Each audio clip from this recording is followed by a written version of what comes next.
அனைவருக்கும் வணக்கம்.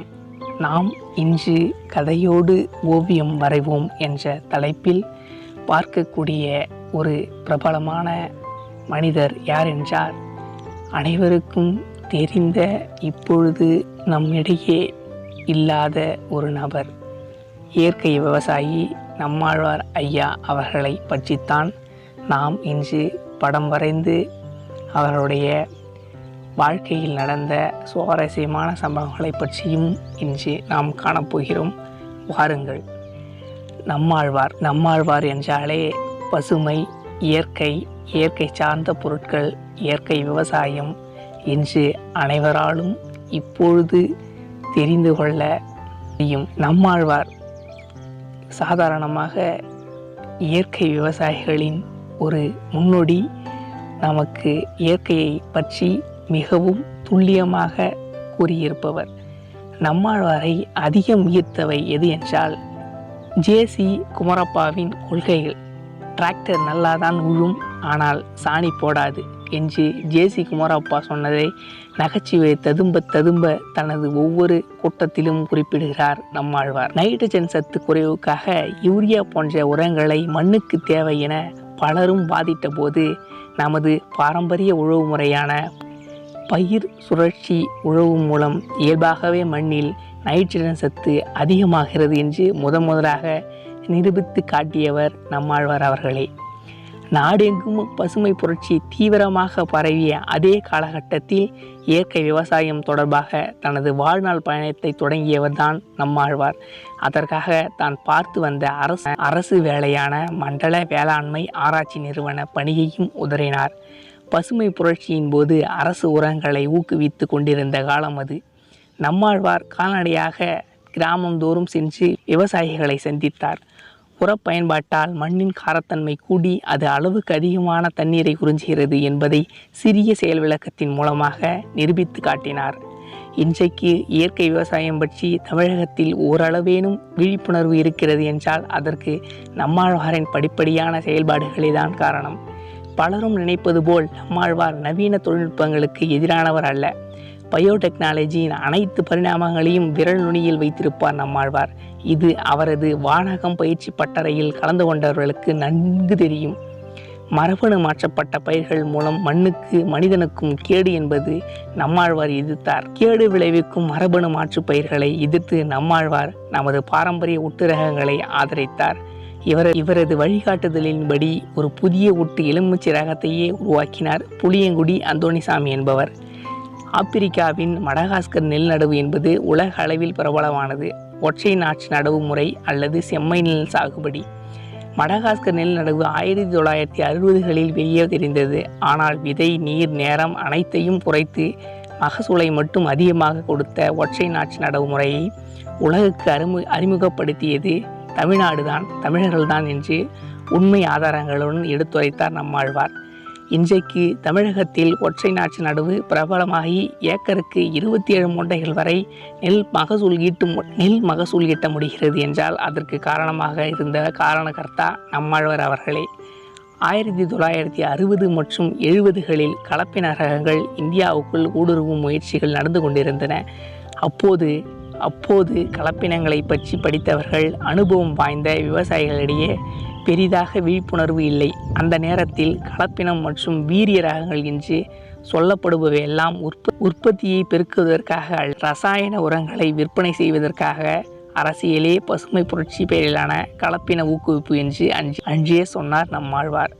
நம்மாழ்வார் வேளாண் விஞ்ஞானி மட்டுமல்ல, மிகச்சிறந்த சுற்றுச்சூழலாளர். மேற்கு தொடர்ச்சி மலையின் சோலைக்காடுகள் அழிவை எதிர்த்து கடைசி வரை போராடினார். சோலைக்காடுகள் இல்லையெனில் ஆறுகள் உற்பத்தி கிடையாது, சோலைக்காடுகள் இல்லையெனில் மனிதனுக்கு சோறு இல்லை என்பதை தனது பிரச்சாரங்களில் வற்புறுத்தினார். நுனி வீட்டுக்கு, நடு மாட்டுக்கு, அடி மண்ணுக்கு. தனது எந்த ஒரு கூட்டத்திலும் இந்த வசனத்தை பேச தவறியதாக இல்லை நம்மாழ்வார். நம்மாழ்வாரின் தமிழ் பெரும்பாலும் பாமர தமிழாகத்தான் இருந்தது.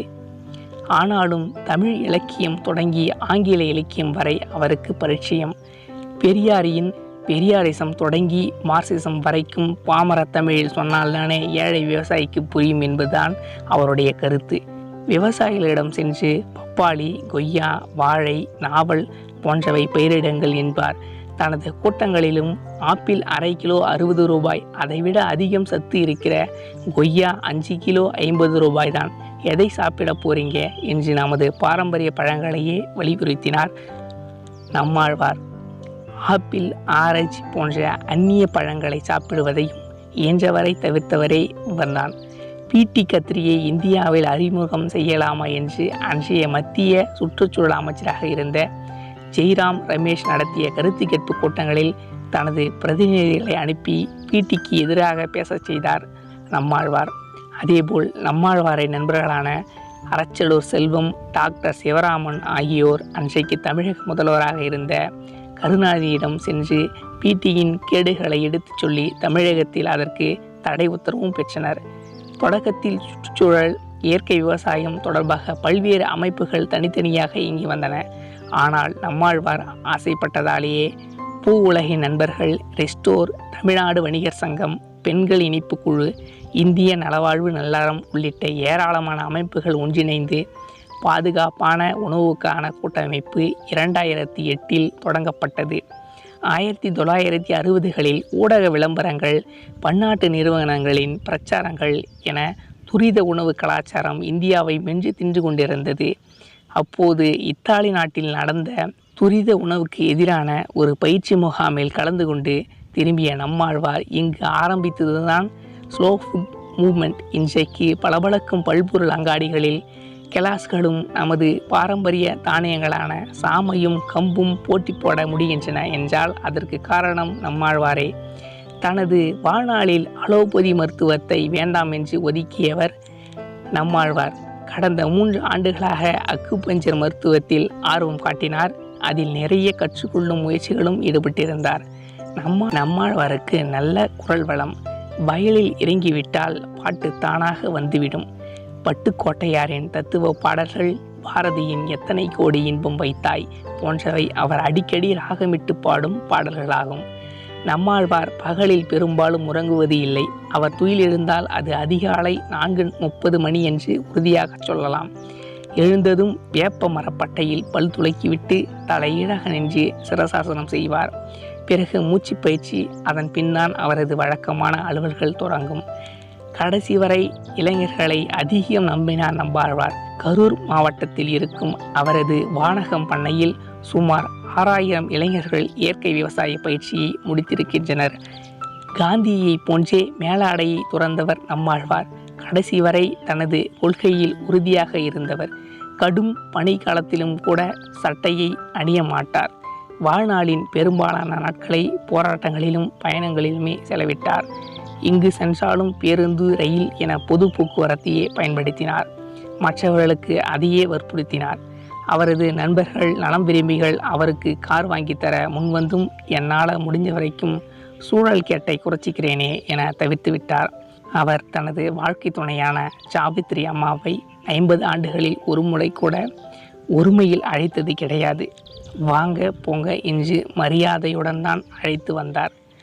இத்தோடு இந்த சிறிய காணொளி, அதாவது நம்மாழ்வாரை பற்றிய காணொளி முடிவுக்கு வருகிறது. இதில் நம்மாழ்வாரை பற்றி ஏதோ எனக்கு தெரிந்த குறைந்த தகவல்களை உங்களுக்கு தெரிவிப்பதில் மகிழ்ச்சி. மீண்டும் நாளை ஒரு புதிய காணொளியில் வேறு ஒரு சிறந்த மனிதரை பற்றி பார்க்கலாம். இந்த காணொளி பிடித்திருந்தால் தயவு செய்து உங்கள் கருத்துக்களை கருத்து பெட்டியில் பதிவிடுங்கள். தவறுகள் இருந்தால் மன்னித்து விடுங்கள். வாழ்க வளமுடன். இந்த சேனலை லைக் செய்து சப்ஸ்கிரைப் செய்யுங்கள். நன்றி, வணக்கம்.